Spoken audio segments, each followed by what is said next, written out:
नाशिक महानगरपालिकेच्या स्थायी समिती सभापती मच्छिंद्र सानप यांची अखेर बिनविरोध निवड झाली. पण ही निवडणूक होती की आधीच दिलेला निकाल.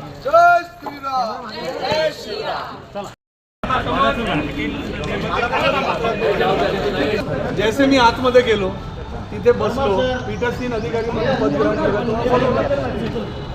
20 सेकंडच्या आतमध्ये तर निरोप पाठवला नाही. पण याच्यापूर्वी आता बाकी विषय सोडा. युजली सिस्टम असं असतं की आपण काय जसे व्ह्यूइंग गॅलरी असतो, बट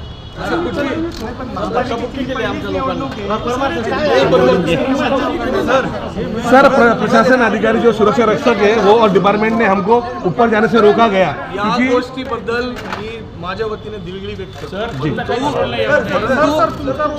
महापालिकेने ना आम्हाला अच्छा एनिवेज आता निवडणूक प्रक्रिया पार पडली, शांततेने पार पडली. आपण जाऊन पुढच्या गोष्टी करून घ्यावं. आता मी जाऊ का पुढचं काम खरं तर बंद दाराआड पीठासीन अधिकारी होतेच, त्यामुळे निवडणूक नियमाप्रमाणे सर्व झालं.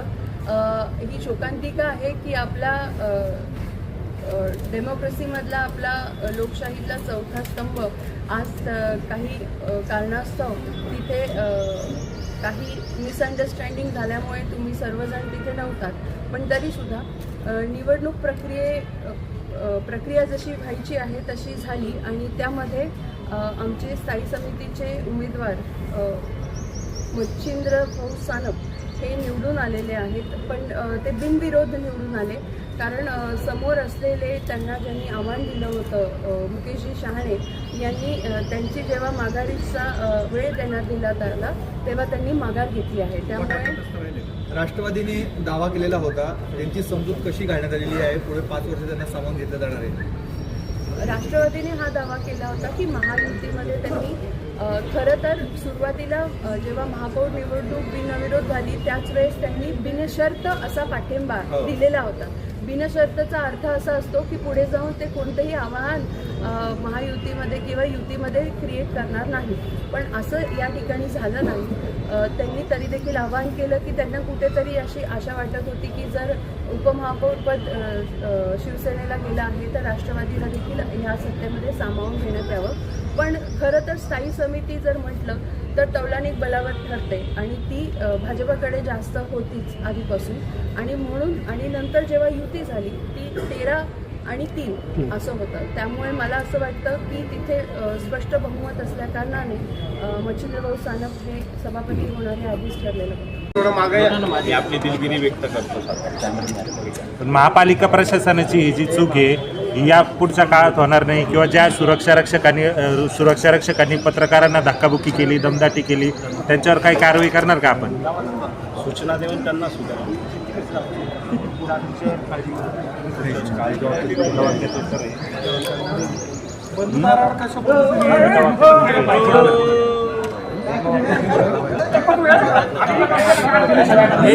आज नाशिक महानगरपालिका स्थायी समिती सभापतीची जी काही निवडणूक प्रक्रिया होती ती नुकतीच पार पडलेली आहे. सन्माननीय महाराष्ट्र राज्याचे मुख्यमंत्री देवेंद्रजी फडणवीस साहेब आणि शिवसेनेचे मुख्य नेते सन्माननीय एकनाथ शिंदे साहेब उपमुख्यमंत्री यांच्या आदेशाने आणि सन्माननीय जलसंपदा मंत्री गिरीश भाऊ महाजन यांच्या सूचनेप्रमाणे शिवसेना आणि भारतीय जनता पक्ष, महाराष्ट्र नवनिर्माण सेना या तिन्ही पक्षांनी या ठिकाणी एकमताने भारतीय जनता पक्षाचे उमेदवार मच्छिंद्रजी सानप यांचा या ठिकाणी निवडणूक प्रक्रिया पूर्ण होऊन स्थायी समितीचे सभापती म्हणून या ठिकाणी त्यांची नियुक्ती झालेली आहे. आपण जर बघितलं असेल तर या महाराष्ट्रावरती काही दिवसापूर्वी फार मोठा दुःखाचा सावट माननीय उपमुख्यमंत्री अजितदादा पवार यांची जी दुर्दैवी दुःखद घटना झाली त्या घटनेच्यामुळे ज्या काही त्याच्यानंतर उपमहापौर आणि महापौरांची सुद्धा निवड झाली आणि युतीमध्ये महापौर म्हणून भारतीय जनता पक्षाच्या गौरीताई आडके आणि उपमहापौर म्हणून शिवसेनेच्या मी स्वतः या ठिकाणी या निवडणूक प्रक्रिया पार पडली. परंतु महाराष्ट्रात एवढं मोठं सावट दुःखाचं सावट असल्यामुळे कुठल्याही या ठिकाणी जल्लोष किंवा आम्ही अशा कुठल्याही प्रकारच्या या उत्सव आम्ही या ठिकाणी साजरा केला नाही. आणि ही घटना एवढी मोठी आहे त्यापुढे या सगळ्या, परंतु हे असताना निवडणूक प्रक्रिया ही पार होणं गरजेचं होतं आणि म्हणून आज एकमताने आणि बिनविरोधपणे या ठिकाणी मच्छिंद्रजी सानप हे महानगरपालिकेचे सभापती म्हणून आज या ठिकाणी निश्चित झालेले आहे. येणाऱ्या काळामध्ये माननीय जो युतीचं जे काही ध्येय आहे आणि येणारा सिंहस्थ कुंभमेळा या पार्श्वभूमीवरती एक संगत मताने सर्वांना सोबत घेऊन सबका साथ सबका विकास हे ध्येय धरून ठेवून या नाशिक शहराचा विकास आपल्याला येणाऱ्या काळामध्ये दिसेल. त्याकरिता माननीय उपमुख्यमंत्री साहेब एकनाथजी शिंदे साहेब आणि देवेंद्रजी फडणवीस साहेब आणि गिरीश भाऊ दादाजी भुसे साहेब आणि शिवसेना आणि भारतीय जनता पक्षाचे सर्वच लोकप्रतिनिधी या नाशिक शहराच्या विकासासाठी एकत्रित झालेले आहोत आणि आमचा एकमेव अजेंडा आहे फक्त आणि फक्त विकासावर बोलायचं, विकासाचं काम करायचं आणि नागरिकांना निवडणुकीच्या काळामध्ये जे काही वरिष्ठांनी शब्द दिलेला आहे ते पूर्ण करण्यासाठी आणि येणारा सिंहस्थ कुंभमेळ्याच्या पार्श्वभूमीवरती हा सिंहस्थ कुंभमेळा हा फार वेगळ्या पद्धतीने आता येणारा सिंहस्थ कुंभमेळा होतोय. आपण सर्वांनी सुद्धा आणि नाशिककरांनी सुद्धा यापूर्वी सिंहस्थ कुंभमेळा अनुभवलेला आहे, परंतु आत्ताच्या सिंहस्थ कुंभमेळ्याचं नियोजन ज्या पद्धतीने गिरीश भाऊ महाजन या ठिकाणी करताय आणि आपण जर बघितलं गिरीश भाऊंचे या प्रक्रियेसाठी वेळोवेळी आम्हाला निलेशजी बोरा यांच्या माध्यमातून त्या सूचना आल्या, त्या सूचनांचं पालन शिवसेनेने तंतोतंत त्या ठिकाणी केलेलं आहे आणि सातत्याने त्यांचा जेव्हाही निलेश भाऊंचा फोन आला असेल त्यावेळेस आम्हाला गिरीश भाऊंचा फोन आला, अशा आदेश आला, अशा पद्धतीने आम्ही या ठिकाणी काम केलेलं आहे. म्हणून ही प्रक्रिया अतिशय पारदर्शी पद्धतीने आणि युतीचा धर्म पाळून या ठिकाणी पार पडली. राष्ट्रवादी काँग्रेस नाही का तुमच्या युतीमध्ये? तुम्ही फक्त शिवसेना भाजपाचं नाव घेत आहे. सभापती साहेब बोला ना तुम्ही तुमचं म्हणणं. नाही, सभापतींचं म्हणणं आधी मांडा ना. आगामी काळामध्ये तुमचं काय करणार सभापती?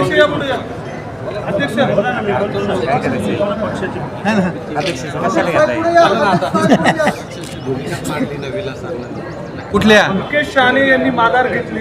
त्यांनी असं सांगितलं की हा उमेदवारी अर्ज भरण्यासाठीचं कारण म्हणजे या सगळ्या काळामध्ये तुमचा पक्षाचा महापौर झाला, त्यासोबतच उपमहापौर झाले आणि या सगळ्या काळामध्ये त्यांच्या वरिष्ठांचे फोटो त्यांच्या बॅनरवर नव्हते म्हणून त्यांनी हा उमेदवारी अर्ज भरलेला होता.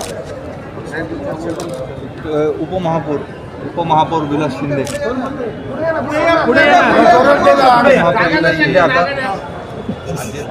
आता शहराध्यक्ष सुनील केदार फोटो यायचे, परंतु अजितदादांचं झाल्यामुळे थोडं एखाद्या दोन बॅनरवर त्याचा इश्यू झाला असेल. आता सगळ्या ताई पवारांचे फोटो आहेत, महायुती म्हणून तिघांचे फोटो आहेत. पण उल्लेख करताना सुद्धा तुमच्या पदाधिकाऱ्यांकडनं अजित पवार तुमच्या युतीमध्ये आहे असा होत नाही.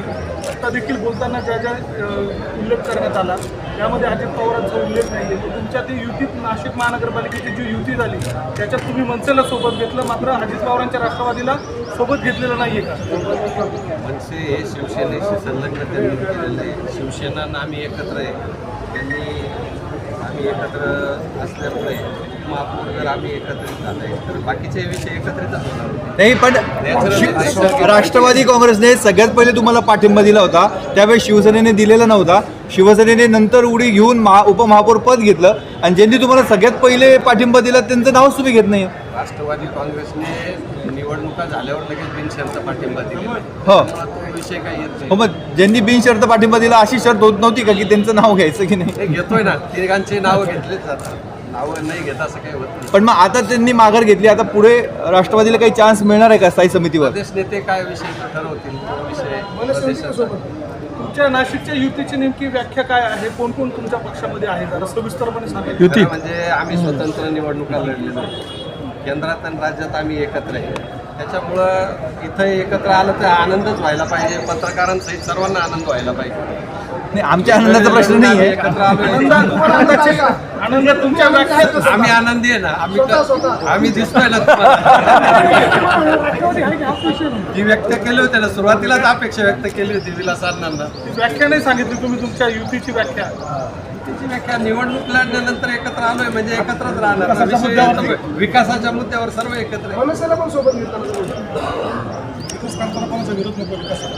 सगळ्यांना सोबत घेतलं पाहिजे. निवडणुका झाल्यानंतर 122च्या 122 नगरसेवकांनी एकत्रितरित्या विकासाच्या मुद्द्यावर सूचना करायच्या, विकासाच्या मुद्द्यावर काम करावं ही अपेक्षा आहे. येणाऱ्या काळामध्ये सिंहस्थ आपल्याकडे होत आहे आणि या सिंहस्थाच्या पार्श्वभूमीवरती आपल्याला विकास हा एकमेव अजेंडा आहे. या सिंहस्थाच्या माध्यमातून देशातून नव्हे तर विदेशातून भाविक आपल्या नाशिक पुण्यनगरीमध्ये सिंहस्थ कुंभमेळ्यासाठी येणार आहे. मग असं असताना आपले स्थानिक जे काही आहेत, इलेक्शन निवडणुका होऊन गेल्या होत्या. निवडणुकीनंतर वरिष्ठांच्या आदेशाप्रमाणे विकासाच्या मुद्द्यावरती सर्व पक्षांना सोबत घेऊन या ठिकाणी आपण विकासाच्या दिशेने जात आहोत. म्हणजे तुमचं काय विजन असेल आता आगामी काळामध्ये सभापती म्हणून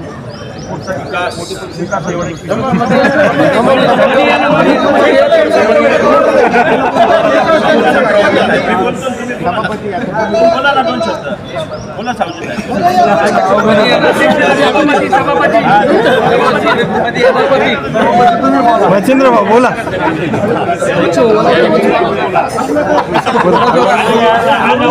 बोला भाऊ, जे जसा बोलावं येईल तसं.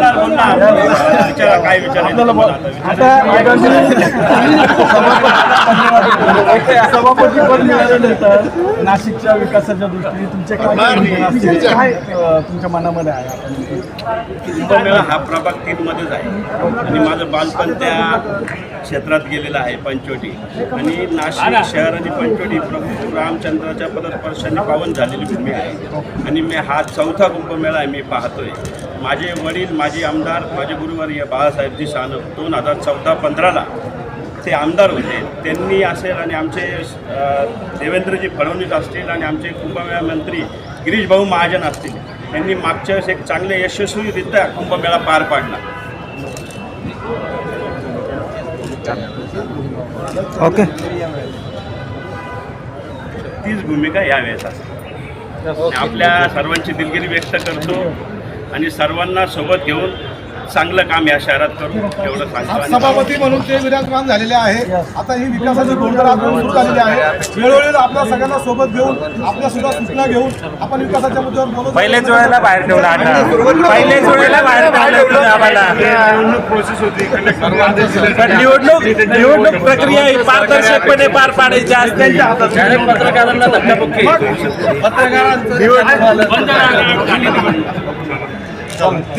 सहकार्य असू द्या. धन्यवाद. जय श्रीराम.